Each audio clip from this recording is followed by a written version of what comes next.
फूलों की शोभा पत्तों के साथ है, इसलिए प्रजा रूपी पत्ते तैयार करो।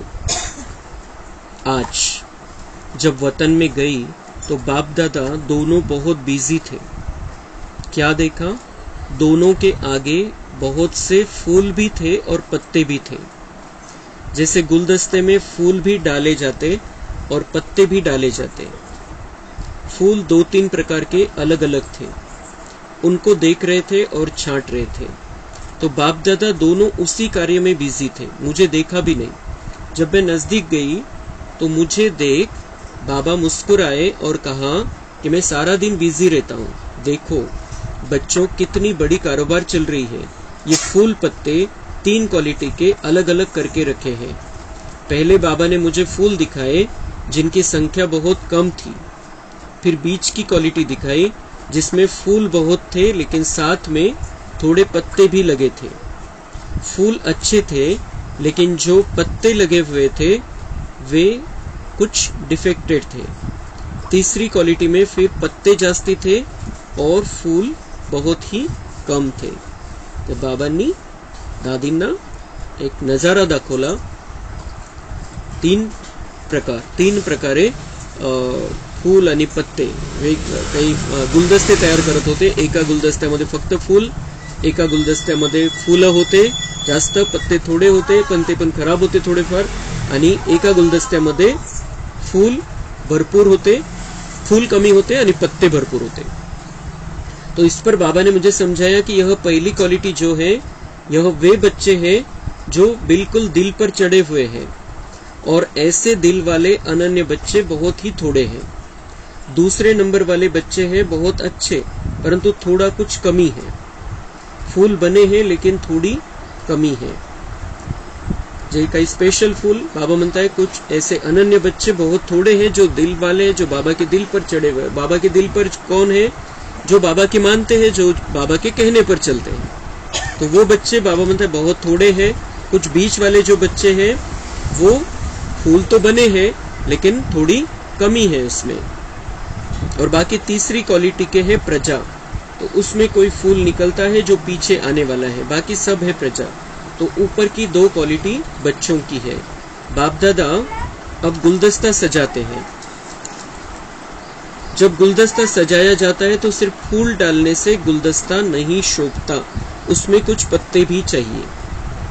मग बाबा म्हणतात बुके जेव्हा बनवला जातो, गुलदस्ता बनवला जातो, तर त्यामध्ये नुसते फुलं नाही नुसते फुलं नाही देत कोणी। जर द्यायचं तर एक फूल देतो आपण, पण जर गुलदस्ता द्यायचा तर त्याच्यामध्ये पानं जेव्हा लावले जातात, त्याच्यामध्ये मिक्स केले जातात, तेव्हा ते खूप सुंदर दिसतो गुलदस्ता।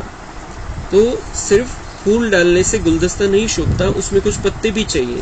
तुम फूल हो लेकिन तुम्हारे साथ पत्ते भी चाहिए। बाबा म्हणतात तुम्ही तो फूल बनताय पण पत्ते पण पाहिजे, तेव्हा तो शोभा राहील। तुम राजा बनेंगे तो प्रजा भी चाहिए ना। बाबा म्हणतात एकटंच चांगलं बनवून काय करणार, प्रजा पण पाहिजे तुमच्या सोबत। तो प्रजा रूपी पत्तों के बीच में फूल शोभता है। तो यहाँ बैठे तुम बच्चों का गुलदस्ता बनाता हूँ। असं काही गुलदस्ता वगैरे बनवत नाही बसत बाबा, पण एक उदाहरण द्यायचं, समजून सांगायचं म्हणून तो एक नजारा तिथं वरती दाखवत असतात बाबा। तो बाबा म्हणतात यहाँ बैठे तुम बच्चों का गुलदस्ता बनाता हूँ, म्हणजे आपली स्थिति चेक करतात। और देखता हूँ कि एक फूल ने कितनी प्रजा बनाई है। तो हमें प्रजा बनाना मतलब क्या कि हमें संदेश देना है सब तरफ। असं नाही की आपली प्रजा बनवणं म्हणजे आपलं ते ऐकताय, असं नाही। कितनी प्रजा बनाई है याचा अर्थ काय कि हम कितनों को संदेश दे रहे हैं, कितनों को हम बाबा का बना रहे हैं। असं नाही की इथंच येतील, आपण ज्या सेंटरवरती तिथंच येतील। आपण कोणाला संदेश दिला आणि कोण कुठं पोहोचलेलं आहे, कोण किंवा कोणी ढिल्ला होणार होता, आपण त्याला थोडी सकाश दिली, थोडं समजवलं तो अजून पक्का झाला। तो ये है प्रजा बनाना। ऐसे नहीं कि प्रजा बनाए मतलब हम उनके यहाँ पर ही राजा बन जाए और यहाँ पर ही हम उनको समजाए, ऐसे नहीं।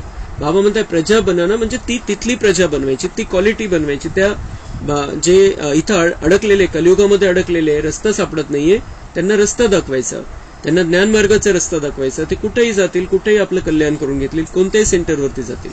लेकिन प्रजा, अगर हमें राजा बनना है, अगर ऊपर की लेवल प्राप्त करनी है, तो अनेकों को बाबा का संदेश देना पड़ेगा, बाबा का बनाना पड़ेगा, उनका कल्याण होगा, तो वो सतयुग त्रेता में आएंगे।